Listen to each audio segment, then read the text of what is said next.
Rory, were you a little surprised that after your whole lot on one that you didn't hear a whole lot of other roars the rest of the day, not just for yourself, but for the group? It was kind of even though you shot well, it just didn't seem like the crowd was like as boisterous as you expect the top 3 players in the world being in the group. Really? Yeah. I didn't notice that. After yesterday, how do you feel like your swing was today? Much better. Hit it much better off the tee. I think I'd hit more fairways in 6 holes today than I did in 18 yesterday. So, yeah, I got it in play much better, and then from there was able to, give myself some opportunities and obviously make some birdies early. Couldn't quite continue that onto the back 9, but it was much better off the tee. Apologies if this is like the existential question of golf, but do you have any general tricks for like trying to forget bad shots when you're playing a course several days in a row? Not really. I don't think there's a way to forget them. You just, I guess just try to visualize and focus on what you want to do instead of thinking about what you don't want to do or what you've done before. So if you can make that thought just a little bit more powerful than the previous one, then that's sort of the secret. Rory, does the discrepancy between your scores on the back 9 and the front 9 sort of baffle you as much as it baffles the rest of us?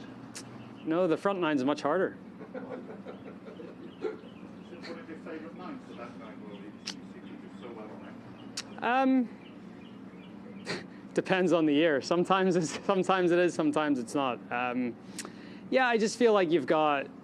It's a 9 holes that sets up well for me. 11 par 5, 12 short par 4. I've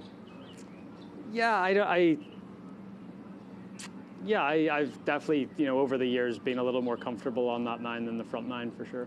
Rory, is there any element when you're in a group like this? I mean, obviously you've been number 1 before, and I'm sure you'd like to be number 1 again. Not that that's your only goal, but when you're in a group with Scotty and you've won this year, is there anything that jacks you up a little bit for a round like the last 2 rounds like this? Just. Yeah, not really. I mean, I think all of us were just trying to put our heads down and put ourselves in position to go into the weekend. I've always said I'd much rather be a part of groups like that than not. It means you're doing something right. But yeah, you can't. Scotty and Xander are obviously great players, and but you don't want to be looking too much at what they're doing, and you just want to try to focus on yourself. Just a quick follow, unrelated, more of a bigger picture thing. You almost never miss cuts, knock on wood, and you're in contention almost every time you tee it up. How proud are you of the consistency for that sustained amount of time? Where in the grouping of your accomplishments does that fall? Because Tiger always, one of his most proud things was like cut straight, for example. Yeah, I'm really proud of my consistency. I'm really proud of my body of work over the past 15, 16 years, whatever it is. I've always, I think there's only been maybe 1 or 2 years in there where I haven't had a win since like 2009. But yeah, I've always tried to show up and do my best, and I am super proud of that, because I think as time goes on, it's getting a little more rare to see these sort of 15, 20-year careers, and I'm thankfully on track, knock on wood, with you've no injuries and everything to sort of have one of those, and yeah, I'm proud of that. How challenging is this? It is, yeah. I mean, when I got to number 1 in the world, Scotty Scheffler was, 12 years old, 13 years old. So there's always new people coming up to try to, and I think the fact that the battles I've had for like that number 1 spot in the world, whether it be with Luke Donald and Lee Westwood back in the day, all the way up to Xander and Scotty now, and sort of everyone in between. It's nice that the common denominator sometimes is me, that I've been able to stay there. So yeah, I'm super proud of that.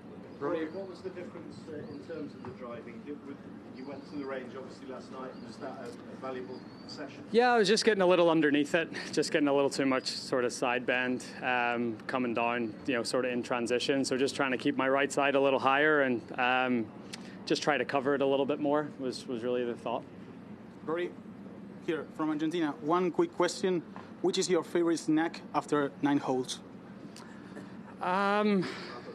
My favorite one's probably a burger, but that's not the 418. That's not the right answer. But yeah, very boring protein bars and protein shakes is my go-to. Okay, thank you. Todd, last question. Weather winds specifically Saturday and Sunday, Yeah. 25 to 35 mile per hour gusts. I know you went at Pebble, tougher windy conditions. But on this golf course, what do you bring strategy-wise and attitude-wise with that much wind? Yeah, I'm looking forward to it.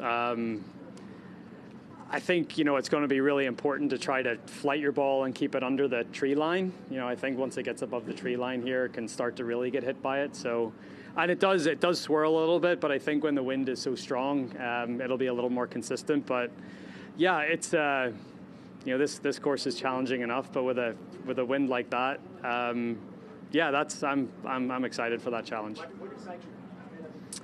Just the trying to control my ball flight, trying to hit different shots, trying to play with some creativity, something that I think I've gotten a lot better at over the last few years. All right, thanks, Rory. Thank you.